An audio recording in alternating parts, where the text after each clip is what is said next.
Well, it's Dave here, and as you know, I usually post a rose every morning from my garden. I thought we'd do something a little different here this morning. Please indulge me. I've had numerous Facebook friends and others say, hey, why don't you show us your gardens instead of just the roses? And sometimes photographs don't do it justice, and I thought maybe I'd do a little video. So we'll take a walk around the garden.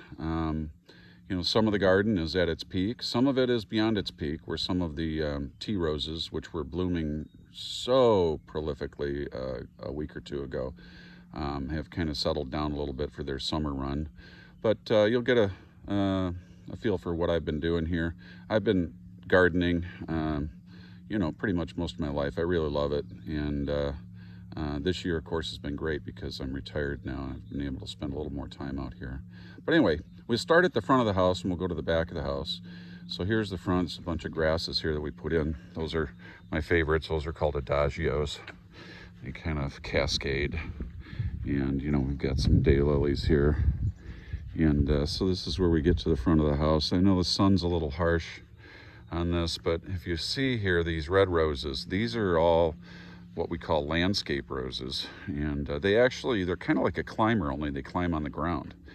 And I love them. These are called fire meadland. And I bought tons of these about 8 years ago and planted them throughout the beds in our house.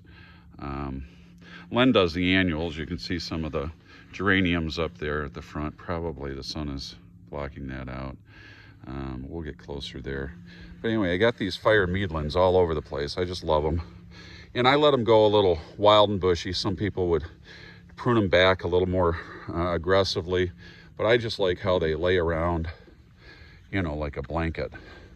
And so I prune them, but I don't prune them hard. And that's a new Katsura tree I put in a couple of years ago. Doing very well. Interesting tree. In the fall, the leaves smell like cotton candy. How about that? And there's Lula. When we come on over here, the corner of the front of the house, this is my wisteria, which we put in and has done very well. Done blooming now, so we missed that. You may have seen pictures of it on Facebook. These are 3 new climbers. They're heirloom climbers, English roses. This one just started blooming. It's been really fascinating to see how well my new roses have done this year. It's been a great spring for roses, especially new roses. These all came in bare root and they're doing extremely well. You can buy roots bare root or in pots, or you can buy them in the bags sometimes. Remember that at the hardware store? Or my dad used to do that. These are 4 new grandiflora roses right here that have done, again, extremely well for their first year. This is that one called Cherry Parfait, perfect for the Cherry Festival. Those blooms are all towards the end, but that's been a prolific bloomer for a brand new plant. And so those are doing really well. This is my new pagoda dogwood that we put in last year. There used to be a huge nesting spruce here that had grown out of control. We took it out last year. Every time I think of something that needs to come out, I think of putting roses in, and that's what we did. So there's some of those fire meadland landscape roses. And so over here in the front, of course, we've got our obligatory hydrangeas. Everyone has hydrangeas in Traverse City, and they are nice. We love them. These do really well here. There's more of the wisteria up there. We've got more grasses here. Oh, here's a better picture of Len's geraniums in the front door. Always looks nice with front door being flanked by the geraniums. And we've got plenty of hostas in the yard. And sometimes we sit out front for a cocktail at night. And this is what we call my little Americana garden. We have a tiered vegetable garden here. I picked up a few things over the years.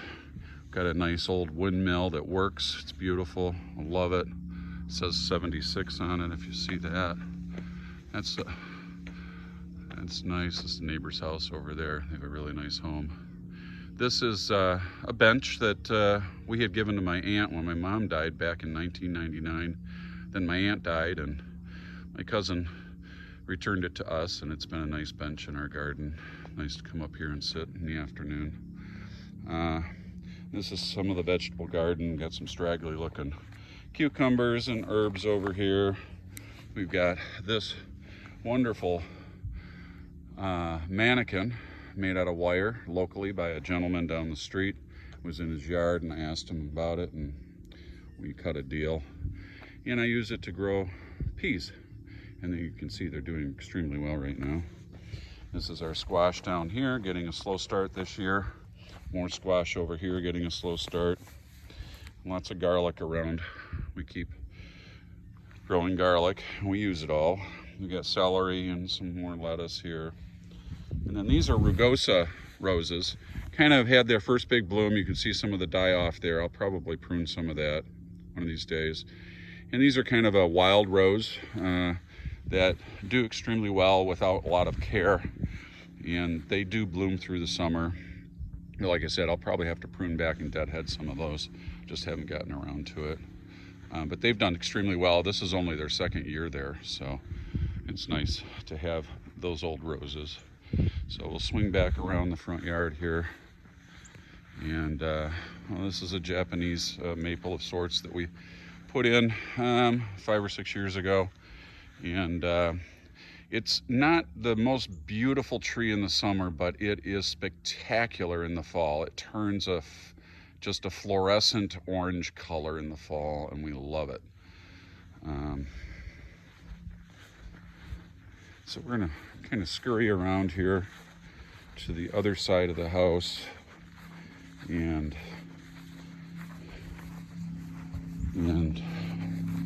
take a look at some of our other roses. So this is more of our geraniums. And this is where most of my hybrid teas are located, along this deck wall here, wall. And you know, we have some herbs mixed in. I usually grow some, that looks like some, that's my morning glory, getting a slow start. These roses are all different every year. This rose here, this bush, has only a few flowers on it. It's quite a few buds though. It's going to be real nice in another week or two. One year this rose was 5 or 6 feet tall. In the last couple of years it's smaller. And you know, it's like that. Some of these roses do well one year and not the next. It's kind of fun to see what they're going to do. This is the one I took pictures of yesterday. Really pretty orange color. God, I love the color of those blooms. And this rose here is just a spectacular rose. It's a grandiflora. Grandifloras are bigger than hybrid teas. They are very prolific flowers. Their stems aren't quite as long as a hybrid tea, but you can still cut them and use them in bouquets or, you know, in the house. And that one is just amazingly huge. I've cut actually quite a few blooms off of this that were another foot, almost a foot or two higher than they are right now. But that blooms all summer. This one, just the fragrance with these flowers isn't anything special. And the blooms, while they are long lasting, get slightly ragged appearing just soon after they fully bloom. As you can see when you look close, you get a little bit of tinge on their corners, but it's got a lot of character. This rose over here, and there's no red flower. I can't believe it. This is called Beloved. You can't see it. And it shoots up these beautiful red roses that are fragrant and long-lasting, and it's Len's very favorite rose. And we've got some in the house. They're in the, oh, there's one back there. Let me see. Just a little bit. This is it. This has probably been bloomed for a couple of weeks. They last a long time. They're a beautiful red rose. It's my only really, well, one of my only real red roses I have. This is a really nice, fragrant grandiflora yellow rose. Trying to think of the name of it. Anyway, that's a new grandiflora down there. Struggling a little bit. I don't think it gets enough sun in the afternoon. Sometimes you have to move these things if they don't do well in one spot. This is a favorite rose right here. This is a Double Delight. It's my dad's favorite rose, and it's double because it's got just a beautiful white and red petals, white and red petals, but it also has one of the strongest fragrances of any rose in the garden. And so you bring that in and put it in a bouquet, and it just really is wonderful. It's just not the biggest rose, and it lacks some sun in the morning. Like right now, this big, huge, beautiful grandiflora is blocking the sun, so it doesn't get enough sun in that spot, but I'm not gonna move it. It's been living there for 8 years. This is another big yellow grandiflora that was filled with yellow flowers about 2 weeks ago, and it'll have another run. You can see some nice buds on here, and they'll be coming out in the next week or two. This is a fragrant cloud, an old classic, one of my dad's favorites. Beautiful, beautiful roses, just soft, lush, peachy red, and they have the strongest fragrance of any rose ever. And you put those one rose in the house, and the whole room will smell like fragrant cloud. And then over here, this is a climber made by the guy that developed knockoffs, and that climber has done extremely well over the years, but last couple of years it suffered from a little bit of rust spot. It's a rust fungus, and I've been trying to treat it to bring it back to life, and it did okay this year, but we got some more work to do on that one. There's a number of roses in here that are hidden by some of this ground cover. I forget the name of this ground cover, but it's getting a little crazy. And then the ground cover grows up and it blocks the sun, so I have to keep pulling it away from the bushes because the roses love sun. They gotta have sun, lots of it. That's what's called a floribunda. I don't have any floribundas other than this one, not my favorite type of rose. A floribunda is profuse with blooms, but they don't have any stems. The stems are tiny, and so you can't do much with them, and they come in multiple groups, so they're not great for bringing in the house. That's the main reason I don't grow them. And the plants don't get that big either. But they're good in groupings. If you want to do groupings of roses, floribundas are good for that. That's a blaze down there. We'll take another closer look at that in a minute. That's a classic old climber, and it's struggled there, but it does bloom every year. It just doesn't get enough sun. Right now it's getting the morning sun, but it doesn't get any afternoon sun. So before we go down, I want to take a look over here at the other vegetable patch I have. We grow a lot of lettuce, and we eat a lot of lettuce out of this garden in the spring and early summer, and we love it. We grow all kinds of stuff, lots of arugula, bib, you name it. I have a lot of garlic over here, and this is where I got beans that are going to be climbing up this trellis here, and we usually have lots of beans, enough that we usually have to give them away. And now, I don't know if you remember, these are my tomatoes this year, and I just got to say, this is just crazy. I think I told you and took a picture early this year of what I did. These are flue liners that I painted flat black, filled them up with good potting soil, and put my tomatoes in them. And what happens is, especially in the spring, these flue liners soak up the heat and stay warm, and they just make these tomatoes grow like nuts. And as you can see, they are growing like nuts, and they have a long ways to go. I just put some stakes in them because the cages aren't big enough. And they all have tomatoes on them. You can't quite see them because I'm going to need to get in here, and I learned I need to prune to open things up so that these tomatoes will get more sun. But I think I'm going to have one of the most spectacular tomato harvests I've ever had, and we've been wanting that for a long time here. Our growing season up here isn't as good as it was down in the Detroit area. We lose about a good month, and so this is a way to extend the growing season, I think, with these plants. So I'm very excited about that. This one's small because the one that was in there got damaged by the wind that we had. We had that wind, I don't know, it was probably about a month ago. Super strong westerly wind came across and just pushed the plant over, and it broke its base. And first I thought I had fungus, but no, it just died off. The whole plant died in a matter of a week. So we put a new plant in there, and we'll see how that goes. That's a yellow pear tomato there. These are heirlooms. All these tomatoes that I have are heirlooms this year. We sometimes grow heirlooms, sometimes we do something different. Now we're going to go down here. I know this is a long video, sorry about that, but I hope you're enjoying it. So this is our lower deck, and we have a bunch of hosta in here that we brought in from our old house at 802 here on Hills Drive when we moved here 8 years ago. This is a nice Salterini patio set that I found at a sale and bargained with somebody on. And Len wants me to have it powder coated. I like the old paint on it myself, but we'll see. Anyway, so we come down here, and this is what we call the hill. And I'm gonna kind of take a picture of it from down there towards the end of this. But if you can see on the hill here, these are all fire meadlands, basically a blanket of red roses. And again, I let them grow pretty wildly, but I love them this way. I prune them back every year, some years more than others. This year has been a great year for roses, and they've done extremely well. Now, right down here in front of them are these nice pink roses.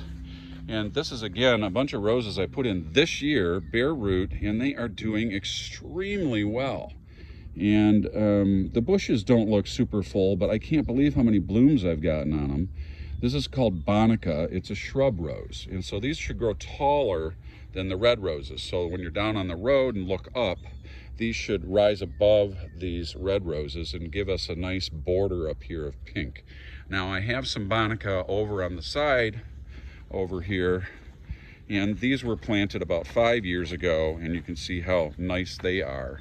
And they bloom prolifically during the summer, and they have a beautiful shade of pink, different shades of pink. It's kind of nice.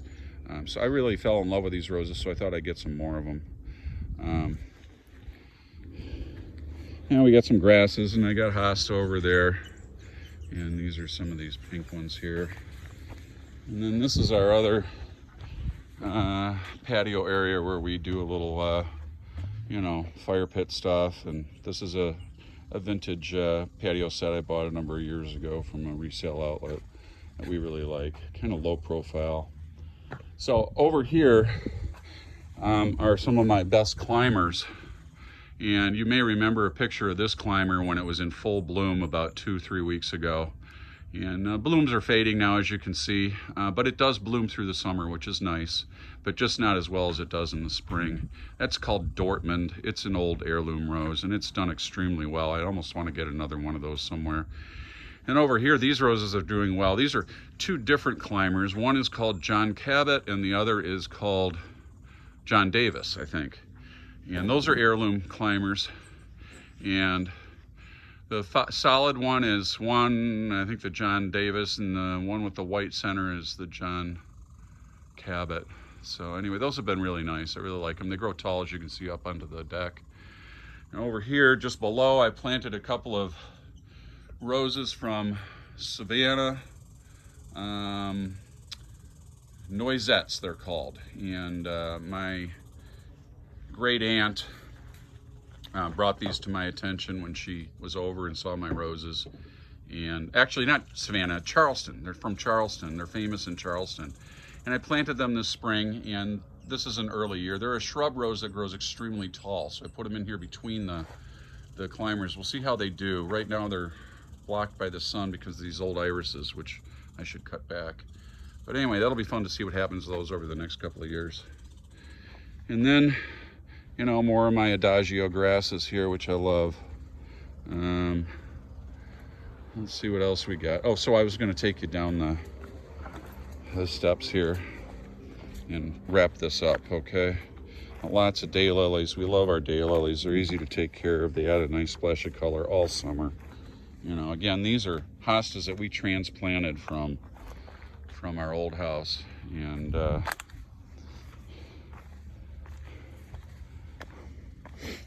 down the steps, and you'll get a picture of what it looks like from the grass down here.